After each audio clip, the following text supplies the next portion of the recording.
how much you owe. handwritten note. Sure. Or physically. Hi, energy. That creates the lid in everybody. So if you and I disagree on something, then you must be erased and banished from life. So how does I'm just gonna sit here and drink this water. Hi guys, thanks so much for tuning into this week's Sam Speaks and Sam Speaks radio podcast on iTunes.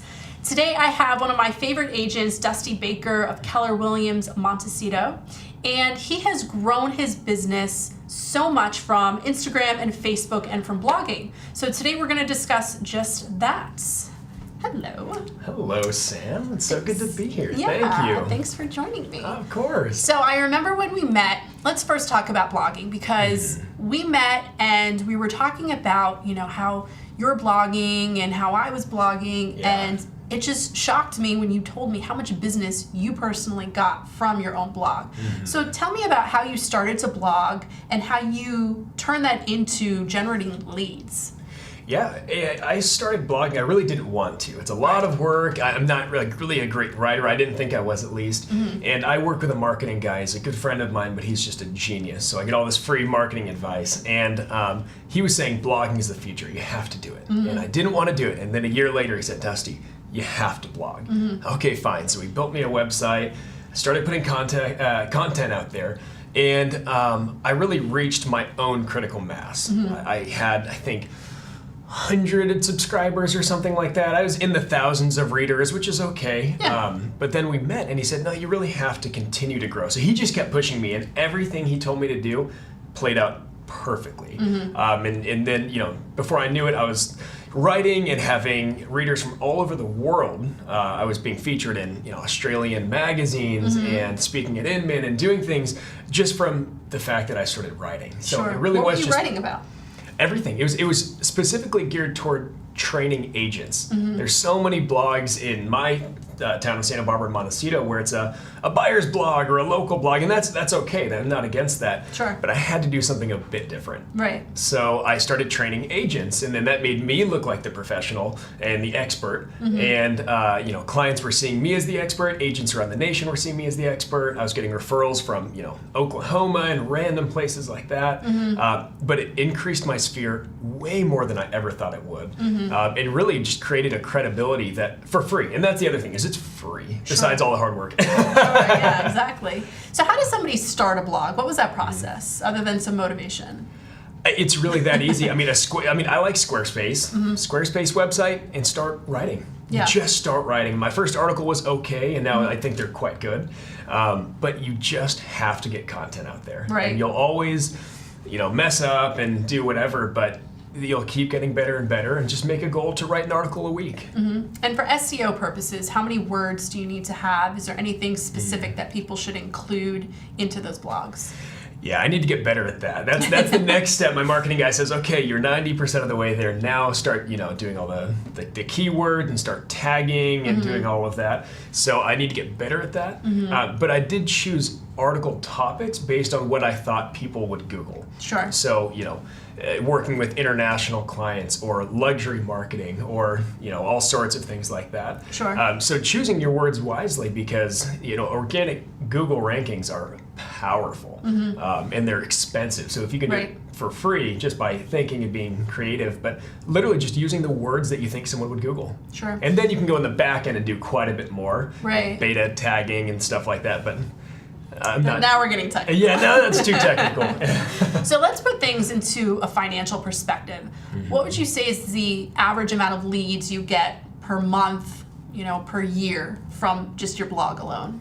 It's not a monthly thing by any means, but a few. I mean, I've closed a few from my blog. So, in the millions of sales. I'm also lucky I'm in Santa Barbara. Yeah. A small sale's $1 million, so that helps. Sure. But even one sale, you're making $10,000 to $40,000 depending on how much the sale is. That's incredible. Right. For free. Right. Except for $10 a month hosting a website. Yeah, which is nothing. If but you can't pay $10 a month, you shouldn't be in real estate. Yeah. I'm sorry, but that's the truth.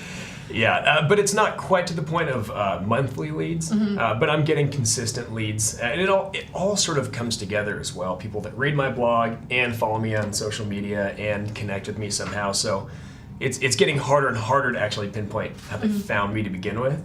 But it's been a great source of income. Sure. You had said that you didn't feel or don't feel that you're necessarily great at writing. Do you think that that's a huge requirement to be phenomenal at writing to start a blog, or? No. I think with my writing, I think you're great at writing. Well, thank you. I mean, Well, I'm not kidding when I say I almost failed out of English in high school and college. So my English professors would laugh if they knew that I was writing. But I think that's because that style of writing is so different than business style. Right. Whereas, how much time do you really have? You want to read an article that's not too long, probably has images and bullet points, and that's the way I write, is really concise. I like to add humor, so everything that comes naturally for me works for the blog. Right. But did not work in class. right, which is so interesting. Yeah, but you know what? You don't have to be great, and you'll always get better. Right. Naturally. What do you use platform-wise to push out? Because, a lot of people think, okay, well, I'll just blog, I'll put it on my website, and I'm not getting any traffic, so I'm not going to blog anymore. People don't realize it's not just the blog, it's the blog, and then, posting it out on Facebook, on Twitter, on LinkedIn, and all the other avenues. There's so much to do after the blog. So what do you do? What's that process? Yeah, well, blogging and videos are the same. If you just create them and then they sit there, if a tree falls in the woods and no one hears it, did it fall? It's sort of like that. And see, people do it with videos. I didn't get any, views. So you have to really push it out. Right. So of course I'm doing all my social media, and I already had a decent Instagram following, so I started pushing as many people from there. Facebook is great. You can do targeted Facebook ads, which has helped a little bit. But the best way to get it in front is, I keep referencing my marketing guy. He's just amazing. I know, I need to see his number. You do. He's just fantastic. And he's a good friend of mine. But he said it's much easier to find out where the parade is and jump in front of it than it is to, choreograph your own parade. Right. So he said, where are the parades? So I started reaching out to other people and saying, can I write a guest post? Sure. So that's how I ended up with Inman. Zerpal has posted my articles. Active Rain has been huge in getting more subscribers. EliteAgent.com. Just all the there's so many real estate sources. And at the end of the day, there's some sort of editor or publisher or someone running a site, and they don't want to do their job. So if you say, I'll do your job for you, I'll write you an article, here you go. Right. And then shamelessly bring it back to your Everyone website. wants free content, though. Free content. And people don't understand that. They're like, well, how did you get in this or that? It's like, I just told them I'd write something, and they were, welcoming, because everyone wants content. You might need to be a little bit better, in English with your grammar, but, if you're good, you don't have to be great, just good, informative, and concise. Yeah, and I made sure to, cross my T's and dot my I's. Of course. My first article with Inman, I looked it over like 50 times. I had my business partner read it, and my wife read it, just to make sure I didn't look like a complete idiot. And when I sent it over, they even said, wow, it's very clear that you've gone through this. They didn't edit at all. So the first few times, make sure it looks good. Yeah. So you have said that Facebook and Instagram have been phenomenal for your business. I know you've even spoken to large crowds just on Instagram alone. Yeah. So tell us, let's first start with Instagram. How do you use Instagram to really grow your business? It's a branding tool. Everyone from the people in my market to my fellow agents to agents around the nation and the world know what I do. And that's worth a lot of money. Even when you just get licensed, you're just trying to tell your sphere, hey, I'm in real estate. So I use it, largely as just a branding tool. And Instagram is cookie cutter for real estate. Right. We're visually based. If we were growing our accounting firms, that'd be really tough. Right. Hey, here's another tax return with all the information blurred out. That's no fun. But we're Here's beautiful how homes. much you owe. Yeah. Big scary numbers. So I've just been pushing it that way. And I started first just, I'm going to keep growing it and see what happens. And I started to realize everywhere I went, from locally to even conferences like Inman, people would approach me and talk to me about my Instagram account. People that I didn't even know followed me in different cities or all over the place would talk to me about that. And maybe they didn't even like the picture, but they'd say, oh, that was so cool, you went horseback riding, or I saw that listing with the view, oh my gosh. So I started to really understand and harness the power of that. So then I just ran with it. Any specific hashtag? I don't brand a hashtag. I Yeah. probably should. I would hashtag things that other people would actually search. So Right, instead of the whole, I'm probably also kind of guilty for that. Sometimes I'll hashtag realtor life, but Well, you might know, as well. might as well. But I also think that it's important to keep it unique. And it's so important to just be different than everyone else. Well, and that's the thing is just have fun with it. Yeah. So my Don't wife is overthink it. Yeah, my wife is in fashion, and one of her photographer friends, who does mainly like beach shots and bikini and runway, would post things on Instagram and do hashtag Starbucks. Because if you think about it, every other Starbucks post is some dark cup of coffee in a dark room, and then boom, a girl in a bikini on a beach. So just to be different, you stick out like crazy. Yeah, So even if it's insane. just something funny like that, just be different. That's awesome. Yeah. Let's talk about Facebook. So how did you start your business of Facebook? Do you have a business page and a personal page, or? I do. I have a Facebook page too. Okay. But I started it when everyone they had them. Like Yeah. they just said start a Facebook business page like 5 years ago. Okay. Yeah. I don't use it very often. I'm a big lifestyle brand, so a little bit of Dusty, some of my hobbies, and my real estate. Right. So I hardly ever use my business page. It has a huge following, so I post occasionally. But I'm a huge advocate of keeping social media social. Right. And some people just spam over and over again. And Santa Barbara is such a small town that I'll hear about, oh, this other agent, all he does is post online and all about his listings on Facebook, and it sort of pisses people off. So. Yeah, it gets old after a while. So how do you incorporate, do you have any method of, you post X listing versus X of social? Is there 1-for-1, or is it a little more social than business? All across. I do the 1/3, 1/3, 1/3. So 1/3 business, 1/3, myself, my family, and 1/3 some sort of hobby that someone can connect with. So that way it keeps it always interesting. If you're always business, they're like, cool, I can look at a magazine for homes. Right. If it's just you, it's okay, unless I'm good friends with you, we're not going to resonate. Right. And it's just a little creepy. Like if I was following someone who's just his kids, it's just a little weird. I don't need to do that.